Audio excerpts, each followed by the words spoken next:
Tonight, a development in a nearly 4-year-old case involving an accused murderer who has yet to stand trial. And here's what else is making news tonight. I'm here in Bonavista, where there's a brand new emergency room at the health center. So it's the way a true emerge is supposed to be situated, right? It brings it right up to standard, and it's one of the best ER rooms that we have now. We'll have that story coming up. Well, if you're a fan of Blue Star or anything else that comes in a can from Labatt, just got a little more environmentally friendly. So our 2025 sustainability goal is to be able to get to carbon neutral.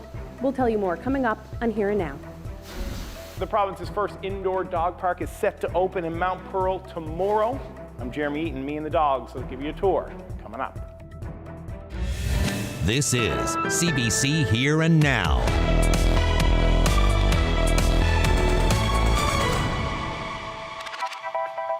Good evening and welcome to Here and Now. We begin in Bonavista. Amid an ongoing healthcare crisis, the town has a new emergency room. It's been more than 4 years coming. In a community where residents have been fighting for better rural healthcare services, it's a welcome moment. Here and Now's Troy Turner reports. After $6 million and 4 years of construction, the Bonavista Peninsula Health Center has a new emergency room. The state-of-the-art equipment in the area, 7 new treatment areas. There's spaces whereby we can speak to patients in a closed office area if that needs be. There's an area there for collaboration of the team. So the flow, it's very bright. It's just beautiful. So it's the way a true emerge is supposed to be situated, right? It brings it right up to standard, and it's one of the best ER rooms that we have now in our zone. A small crowd of politicians, staff, and others were there for the official opening this morning. Been involved with the health committee here for a number of years, and we have long been working with the government, with the health authority management on required improvements. The new ER department here is it's something that we've been looking for and working on for quite some time. So we're thrilled, and we're thrilled what it means for the community, for the region, for the health services that are offered here, and for the recruitment and retention of more health professionals, of course. The opening comes as the health department struggles with keeping rural health centers open. Gaps in staffing have forced them to close emergency services here. In recent months, however, services have been more consistent. Our staffing complement is very much, I guess, in progress, because we are recruiting every day. We have the ability to have 5 physicians here, and I think currently right now there are 3 recruited, with more recruitment ongoing from a physician point of view. And from a nursing point of view, the nursing resources in this site are fairly stable, and anything that is vacant we're recruiting every day to make sure that we continue that stability. Meanwhile, the town itself is taking an active role in dealing with the health care crisis by offering incentives to medical professionals who move to town. We have, step by step, working with the health authority, had new contracts signed for ER and family practice physicians coming in. We're also working on nursing recruitment. We're still working on ongoing physician recruitment. There's days there's challenges, and then sometimes we rely on locum physicians to help support and augment those gaps. But we certainly have been able to sustain services with the current resources we have for the last several months, and we haven't had any gaps in services over the last 3 months that I'm aware of, periodic, very small, which at times we then turn to virtual options or nurse practitioner options to keep our emergency stable here in this facility. What's next for the health center here? Well, the health authority wouldn't get into specifics, but it did say they are in constant communication with local staff and are working on priorities to keep improvements coming. Troy Turner, CBC News, Bonavista. Accused murderer Kirk Keeping has lost his final appeal for a taxpayer-funded lawyer, clearing the way for a trial next year. Keeping is accused of killing 28-year-old Chantel John in Conn River in 2019. He fired his legal aid lawyers in 2021 and applied for provincial funding to hire private counsel. That was denied, and so was an appeal to the province's Court of Appeal. Keeping then asked the Supreme Court of Canada set to examine his case, but it has also denied that appeal. His trial is scheduled for April 2024. Keeping is now out of appeals. He'll be forced to accept a legal aid lawyer, pay his own costs, or represent himself if the court will allow it. Well, 2 people were killed in a highway crash on the Burin Peninsula early this morning. Police say a 33-year-old man and a 60-year-old man in a pickup truck collided with a transport truck on Route 210 near the Red Harbor exit just after 6 a.m. The pair died at the scene and the transport truck driver was injured. The RCMP say they are investigating. Well, meantime, that crash came just a few hours before a ceremony was held in St. John's to remember road traffic victims in this province. More than 50 people, including families of road crash victims, police and politicians, were at the RCMP headquarters for the ceremony. They came to honor those who died or were injured in road crashes. This past year, 30 people, including the 2 who died this morning on the Burin Peninsula, have died in road tragedies. Gail Thorne spoke at the event. Her daughter died more than 7 years ago. Sadly, most of these crashes are entirely preventable.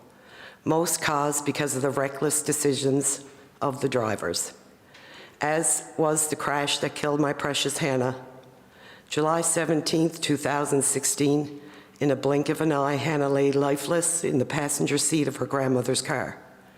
Her grandmother, Gertie, left with a multitude of injuries and having to live the rest of her life with that unforgettable image. It's crazy to think that someone who's had such a huge part of your life can be gone in a second. As a mother who has lost a child, it's difficult to find the words to express the magnitude of pain and heaviness I experience every day. Well, the province is changing how it will share information about COVID-19 and influenza. The revamped dashboard will be updated more often, but it will also contain less information than before. Here now, Peter Cowan joins us live to explain what's changed. So, Peter, what can you tell us? Well, Carolyn, the biggest difference is frequencies. So the province had been updating COVID information monthly. Now the province will post new information every Friday. And this is what it's going to look like. The information displayed here. For example, it's going to include hospitalizations. We've got ICU admissions and deaths for every week. And there's a graph so you can see how cases evolve over time. What's missing from this and from the old version is a geographical breakdown. So we won't know where those deaths are occurring or in what age groups. Dr. Janice Fitzgerald says that's because the regional health authorities that they reported the data based off of have now all merged into one. So there's now going to be province-wide data. And she explained why they're not including the ages. We're trying to respect privacy as we see lower levels of deaths, and we certainly don't want to inadvertently, breach privacy in any way. So those numbers will be provincially now. So it's not just COVID information. There's a similar dashboard here for influenza. So for example, we can see that there are 8 people in hospital right now, and we know that no deaths have been reported so far. And we can also see how this compares to the 5-year average. So right now we're a little bit higher than where we've been. But it's not just influenza. If you scroll down on the page, you can also see more information about other respiratory illnesses, so things like RSV. And there's some information down here about how often people are calling into either 811 or showing up in an emergency room and with an influenza-like illness. So it gives you an idea of how much disease is spreading in the community. So all of this replaces what was a weekly PDF that was posted online. Now, that PDF contained more information, like, for example, the number of influenza outbreaks, the different strains that were circulating. That's information that health officials still have access to, but Dr. Fitzgerald says isn't terribly useful for the public. I think, to give the public the information that they need to be able to make risk assessments for themselves, we've sort of had to balance that with information overload. And so we think what we've put on the website right now is certainly what will give the public the means to be able to make that assessment for themselves about their risk. Now, one thing that is also being tracked on that dashboard is the number of people who've gotten up to date with their vaccinations. So far, 11.2% of people have the latest COVID vaccine, and 16% have had the latest flu since that campaign started last month. Carolyn? Thanks so much, Peter. That's Here Now's Peter Cowan reporting live.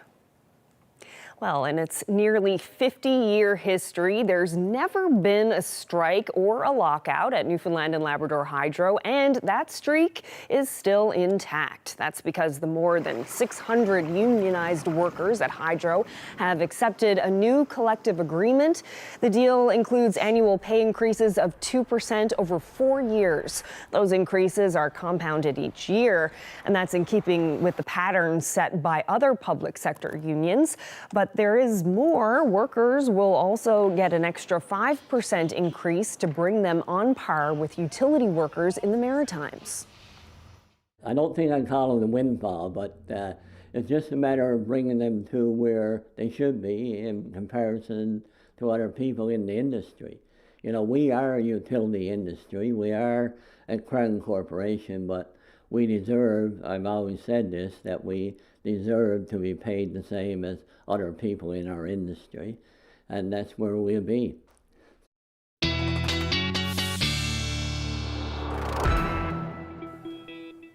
Well, we did see some gray skies, especially here in the east. A few peaks of sun this afternoon. I did see a rainbow out there as well. But we've got an area of low pressure just to the north, a couple of fronts associated with that. That will be the weather maker through tonight and into the first half of tomorrow. And then we can already see some of that cloud cover moving in and reporting some snow and some showers earlier today in Lab City. But if I zoom out a little bit, you can see our next weather maker getting together. This area of low pressure going to tap into some tropical moisture and then head our way. We've certainly got some warm temperatures on the way, but this system, this nor'easter, prompting a number of warnings. Pretty much all of the island except the northern peninsula under a wind warning, rainfall warning, as well as a wreck house wind warning. And then if you look towards Labrador, this is where all the winter weather will be this weekend.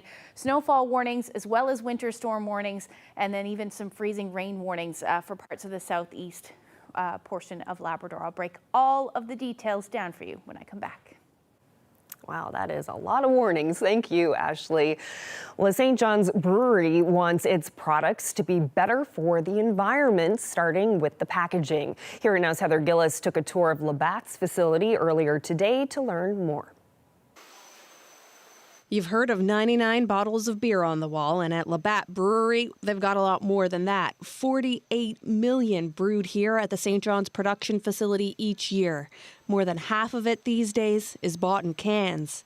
Today, the brewery was showing off a fancy new machine being used to pack up all that beer.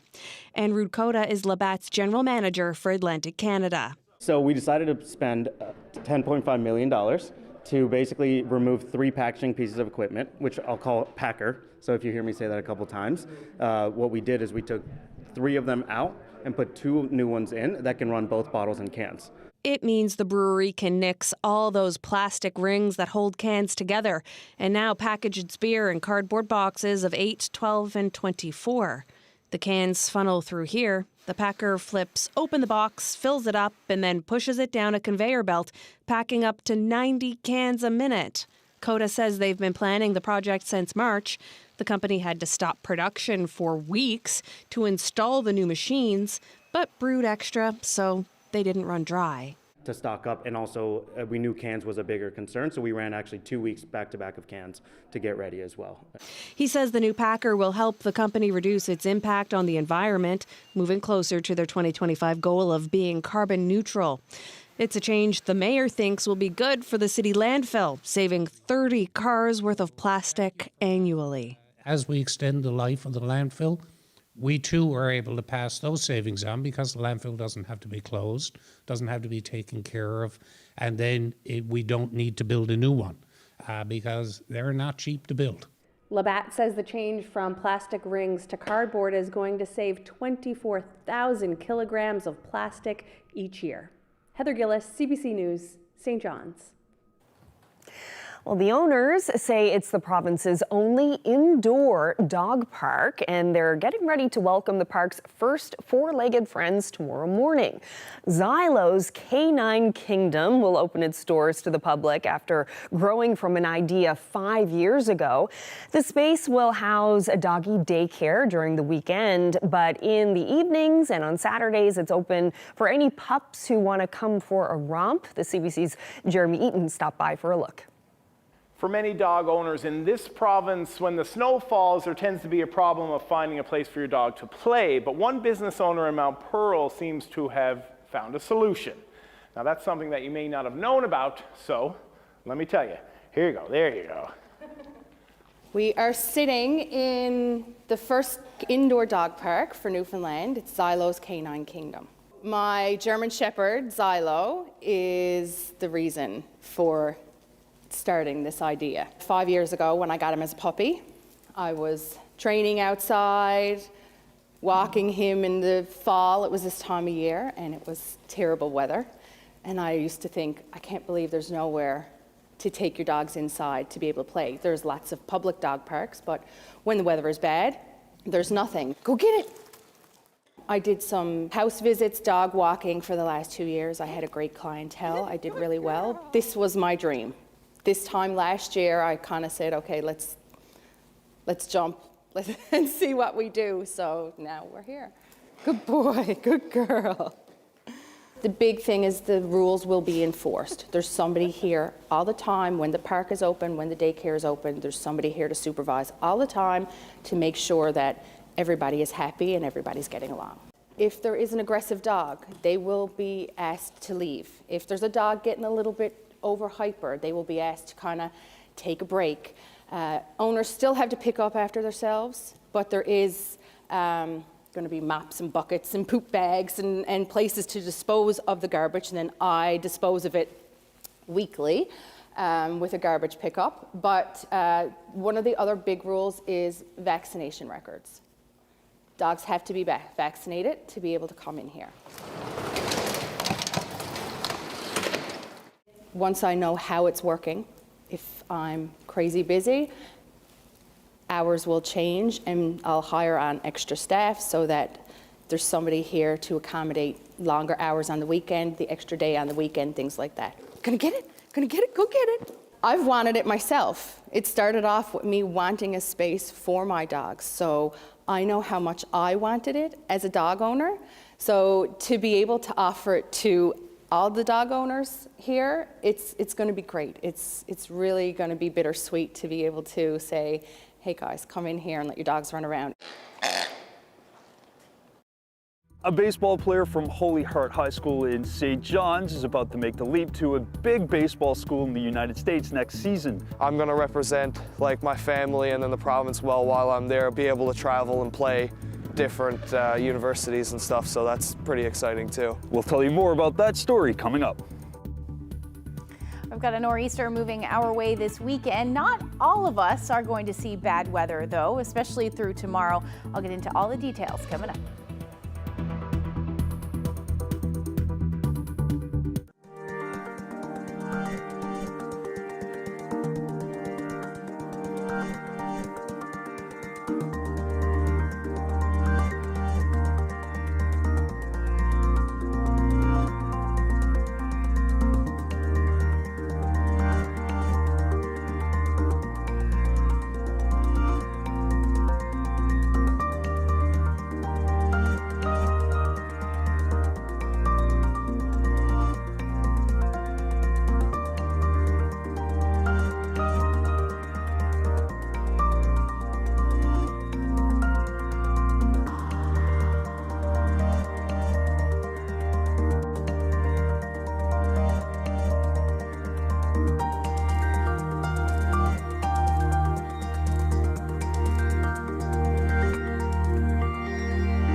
Time for a look at the weather. And Ashley, you showed us the map of the watches and warnings earlier. It was very, very colorful. Very, very colorful, that's for sure. Yeah, we've got some stormy weather on the way for parts of the province as we head through Saturday night and into, or Saturday, I should say, and through Sunday, especially up across Labrador. But today, we're starting to see some of those temperatures warm up, about 8 degrees, 7 or 8 degrees in the southwestern corner of the province, southwestern corner of the island anyway, up across Labrador between 2 and 4 degrees as your daytime highs as well.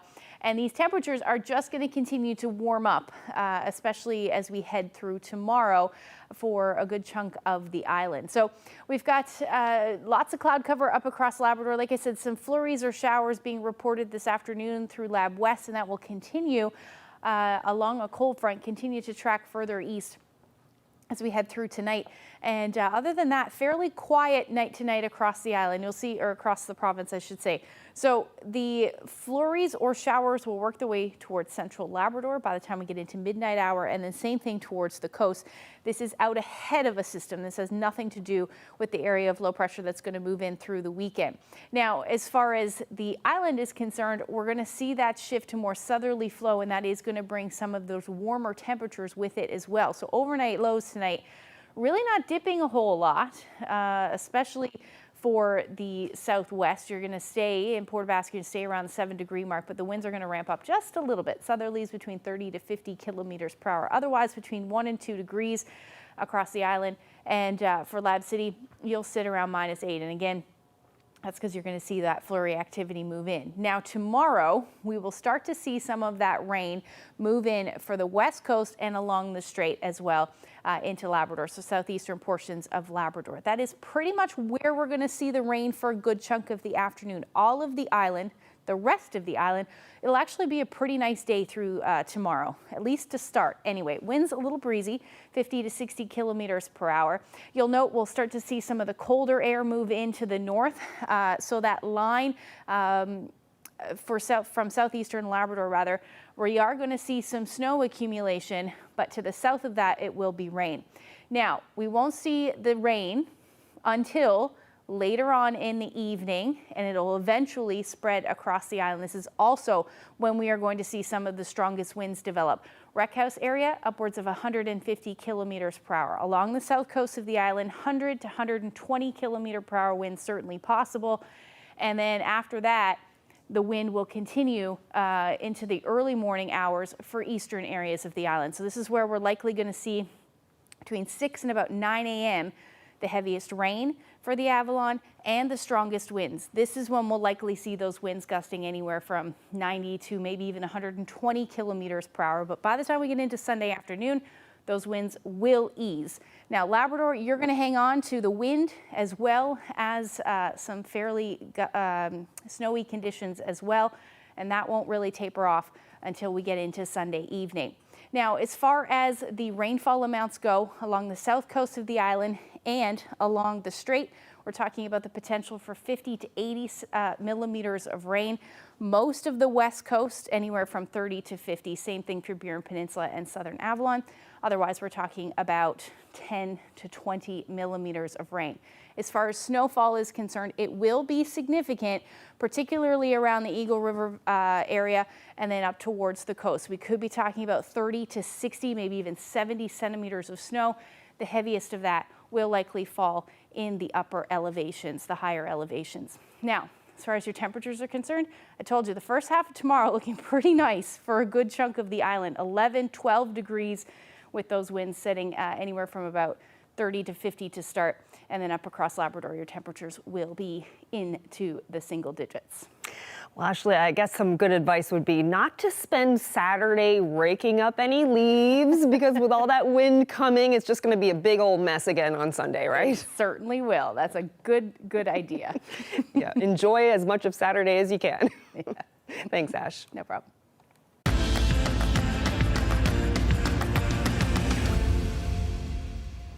Well, a young pitcher from St. John's is on track for the major leagues. Hudson White is just 17 years old, and next year he'll play for Illinois State University, a Division I NCAA university. Here Now's Mike Moore caught up with the budding prospect at his home field.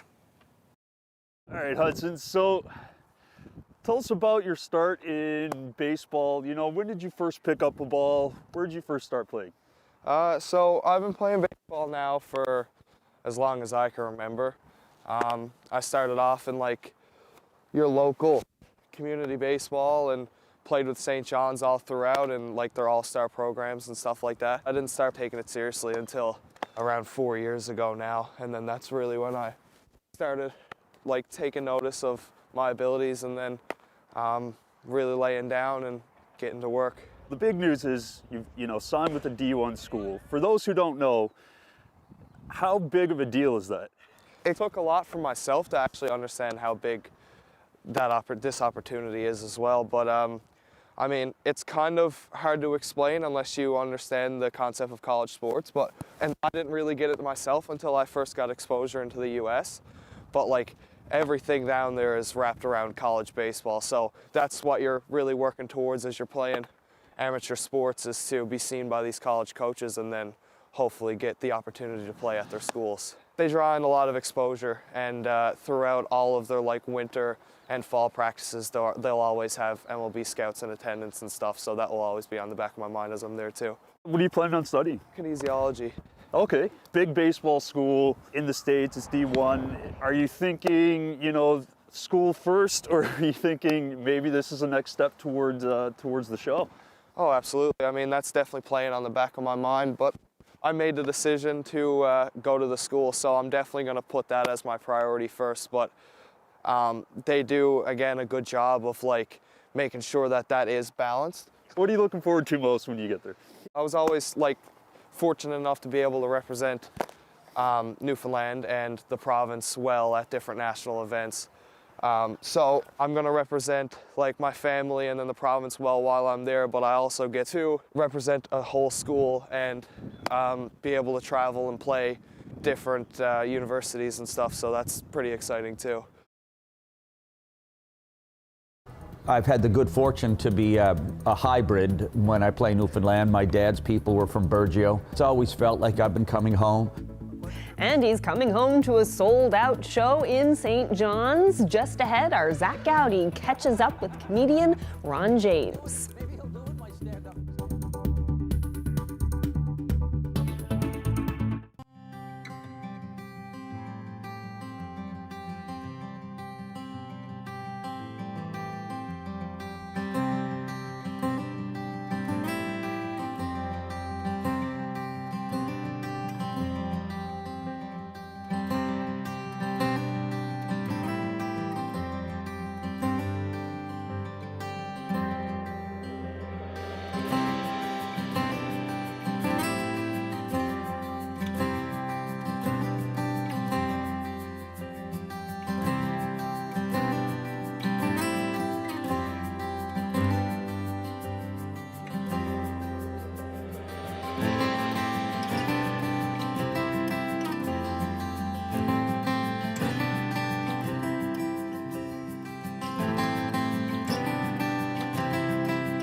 A legend of Canadian comedy is playing to a sold-out house in St. John's tonight. Ron James is in town as part of a tour he's calling Not Nearly Done Yet. After 25 years in the comedy business, what's making James laugh these days? Well, a stand-up comedian sat down for a wide-ranging chat with Here and Now's Zach Gowdy. A question for if it's stand-up comedy. Sure. Why don't they do sit-down comedy instead? Because this is clearly better. Maybe I'll be doing it. Maybe he'll do it, my stand up from a chair. 20 years, 85. And another thing, the custard at this place is awful. You're calling this tour Not Nearly Done Yet. Yeah, I almost called it the Red Bull and Robaxacet tour. That's what's really fueling this thing. Since but you know, I became a senior this year, right? And the performance is fun, but the road gets old. Sure. Right? Yeah. Do you feel like you need to mine your comedy from that new place and those new experiences now? Yeah, man. I mean, 65 years old. I mean, I got to talk about that. 20% off Depends at Shoppers on Thursday.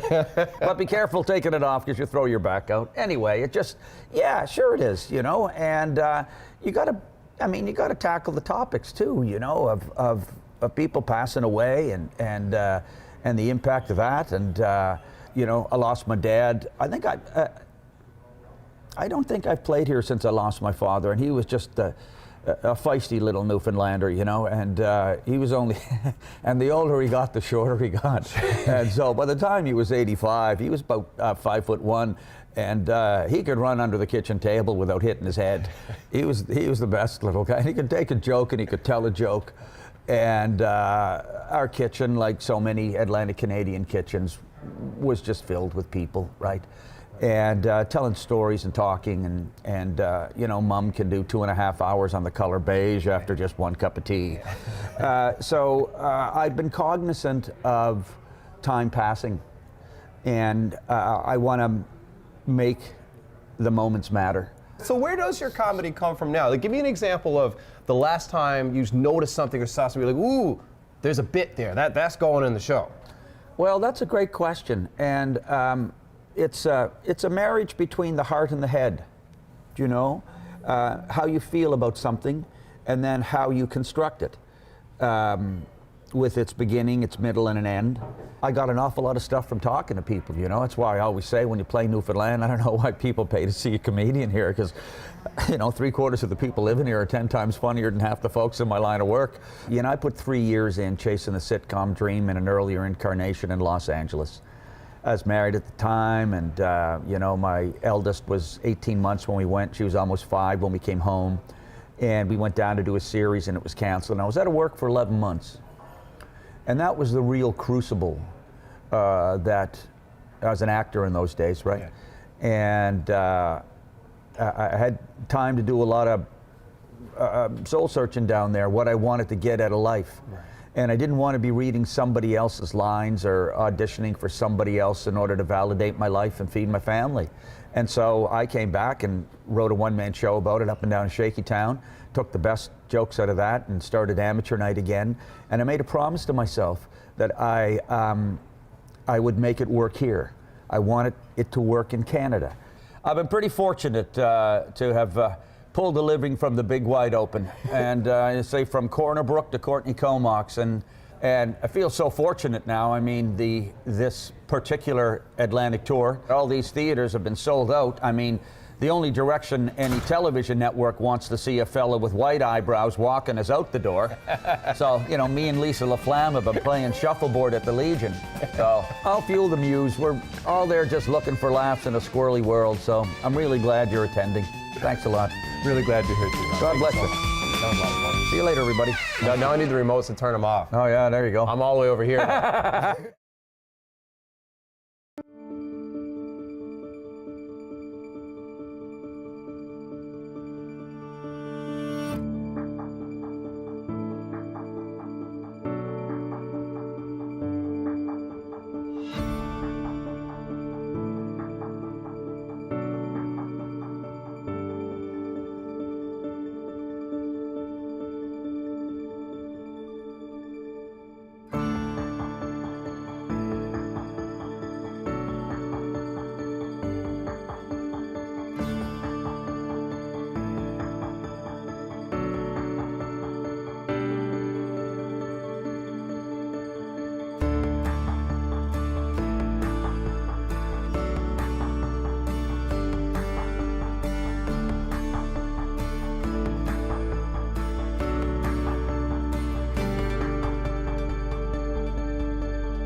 when they were buried here. How old were they?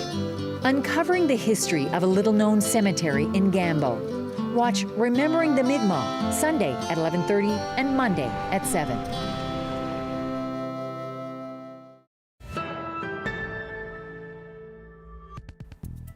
The annual Spirit Song Festival showcases Indigenous talent in this province. To help kick it off, one of the most prominent Indigenous singer-songwriters in the country came to St. John's. Asenabi is Oji Cree from the Sucker Clan of Sandy Lake First Nation. He spoke with CBC's Amanda Gear before his show.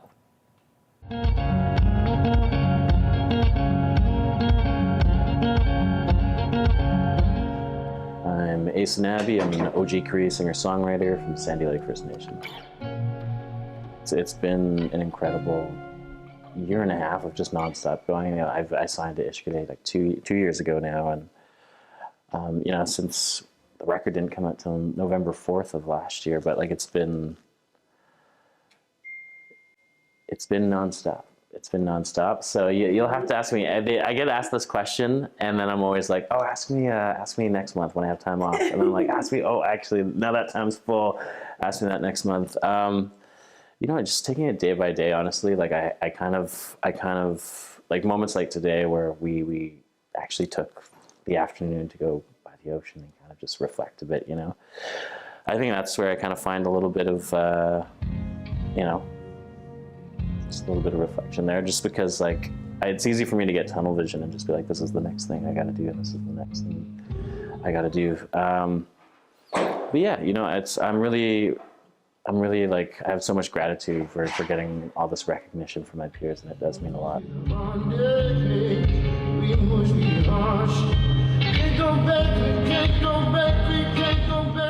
It's Ishkade Records. It's founded by Shoshana Kish and Amanda Rayom. To really kind of trailblazing Indigenous women who've been kind of in the music industry for decades, you know, just breaking ground. And so yeah, I was the first signing to their label, and since then, like, you know, I kind of put to bed the dream of making it as a musician. I thought, you know, I'd be just happy just going to work and then playing here and there when I could. So like kind of being able to do this now full time is a dream, and I kind of owe a lot to them for kind of helping me.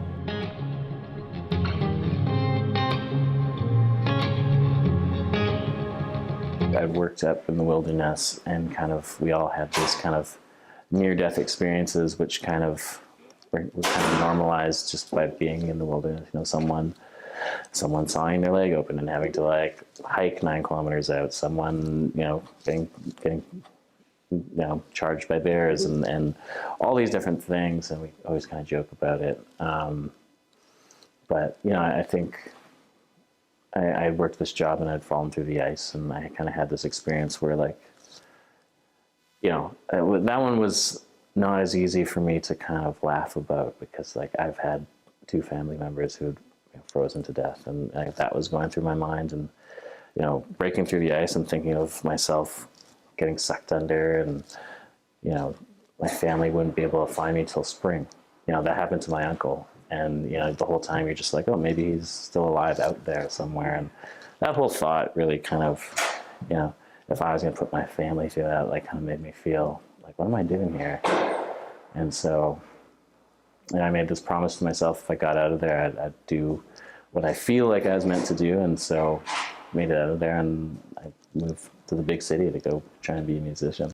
The culture and the family, I think they kind of went hand in hand with this project. You know, like I grew up off reserve. I was only in Sandy Lake till I was 4. So, you know, I grew up on all these kind of small northern kind of more like white towns, you know, and so yeah, it took me a while to kind of reconnect with my roots, because it wasn't like something to be proud of where I was growing up, you know?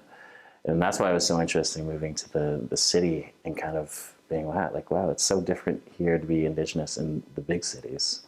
Like there's these little pockets where the culture is more celebrated versus, you know, not celebrated, and quite the opposite. So yeah, I think, you know, making this album which started during the pandemic. You know, my grandfather, I remember having these conversations with him and being worried that, you know, he would get COVID, and him kind of losing his memories. And, you know, in that moment, the whole, you know, there's this urgency for me to record these stories and get to know more about who I am, because, yeah, as a person, like an Indigenous person, like many people, Indigenous people, like reconnecting, you know, a lot of the time all we have is our family to kind of share these stories. And my grandfather at the time was like my last kind of direct connection to all our family history and how we got from A to B. So.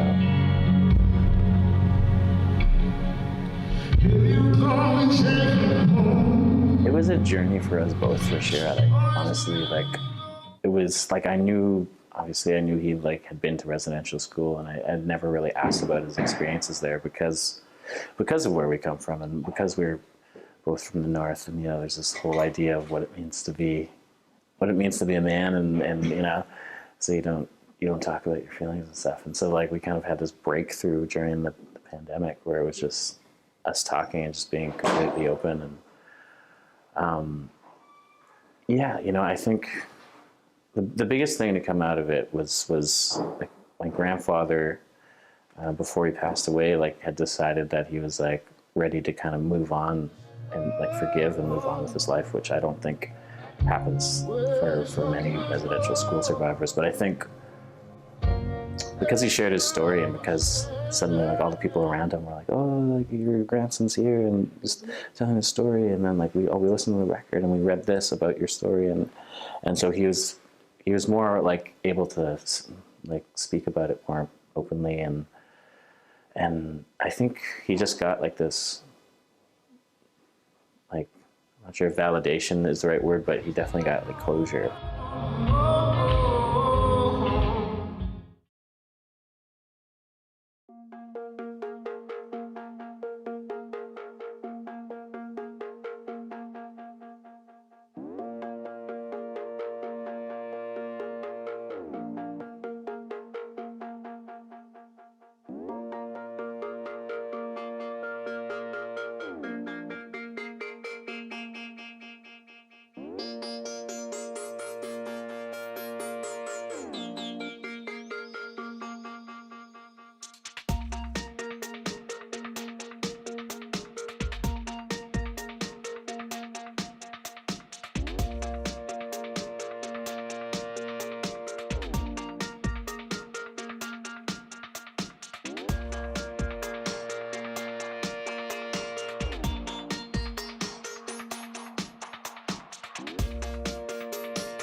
Well, it's Friday, so let's find out who's celebrating. Happy 50th anniversary to Joy and Dick Michelin from Happy Valley Goose Bay. Wishing Chris and Helen Kelly a happy 50th anniversary. They're from Corner Brook, but now live in Wolfville, Nova Scotia. But we're told they still watch every night.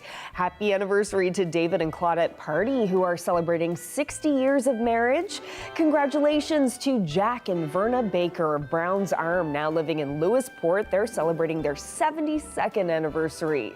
Anniversary greetings going out to Betty and Kevin Jordan of Pooch Cove, who are marking 50 years of marriage. Wishing Vincent and Gertrude Kerfont a happy 68th wedding anniversary. Happy 53rd anniversary to Ralph and Madonna Critch. They're from Mull Bay, St. Mary's Bay, and now live in CBS.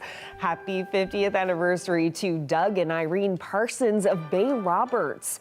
Wishing Sterling and Mildred Shave of Buren a happy 53rd anniversary. Calvin and Rita Barnes from Summerford are celebrating their 59th anniversary on Sunday. Happy 61st anniversary to Levi and Doris Quinlan from Birchie Bay. Congratulations to David and Rowena Ware of Springdale on their 55th anniversary. Happy 62nd anniversary to Beulah and Gordon Morgan of Seal Cove. Henry and Patricia Young of Grand Falls, Windsor are celebrating their 70th anniversary. Congratulations. Happy 60th anniversary to Ann and Jim Hickey of Terrenceville. Best wishes to Verna and Louis Northcott of Corner Brook. They're marking 59 years of marriage. Happy 65th anniversary to George and Frances Bowles from Ramia. Congratulations to Frank and Verly Hodnott of Embry, who are celebrating their 57th wedding anniversary tomorrow. Happy 62nd wedding anniversary to David and Lorraine Best of Cox's Cove. Anniversary greetings going out to Don and Kay Windsor of Happy Adventure. They've also been married for 62 years. Happy anniversary to Roger and Vera Shepherd of Corner Brook, who are celebrating their 58th anniversary on Sunday. Wishing Hazel and Clayton Penny of Corner Brook a happy 60th anniversary. Best wishes to Helen and Chester Coffin. They're celebrating their 50th anniversary. Congratulations to May and Cyril Feltham of Hare Bay. Their 51st anniversary is tomorrow. Walter and Rowena Frost of Hillview, Trinity Bay are marking 68 years of marriage today. Anniversary wishes to Tom and Lillian Sharp, who are celebrating their 56th anniversary today. Wishing Tom and Marg Leonard from Freshwater a happy 55th anniversary. Happy 65th anniversary to Jack and Patricia Saunders of Coley's Point. Happy 59th anniversary to Edgar and June Napier of Sandy Cove, Bonavista Bay. Congratulations to Stan and Gertie Walsh of Beta Verde, who are celebrating their 61st wedding anniversary tomorrow. Now to some birthdays. Happy 95th birthday to Hannah Park of McIvers, Bay of Islands. Lottie Glavine just turned 96. She's from Bishop's Falls and now lives in Paradise. And here's a big one. Maggie Short of Southbrook turned 104 this week. We're told she enjoyed a feed of fish and brews with her family on her birthday. Best wishes to Mary Skeffington, who will celebrate her 93rd birthday tomorrow. Happy 90th birthday to Gordon Morgan of Seal Cove, CBS. Wishing Kay Smith of Witless Bay a very happy 96th birthday.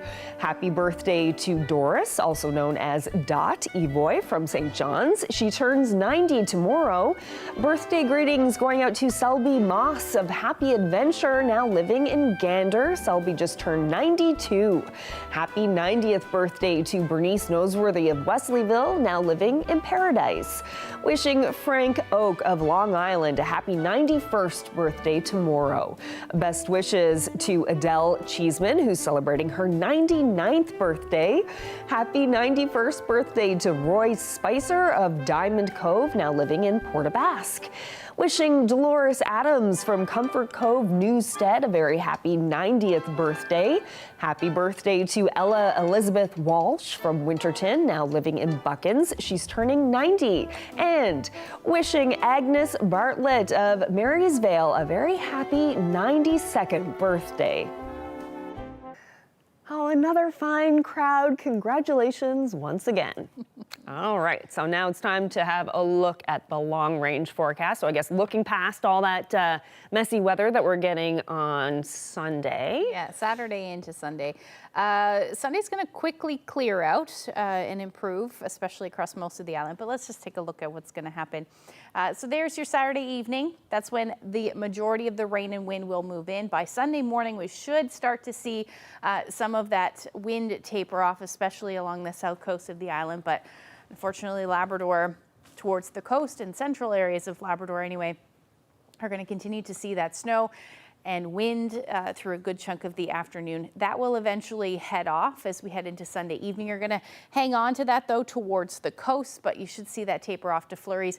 And then Sunday starts warm for the west.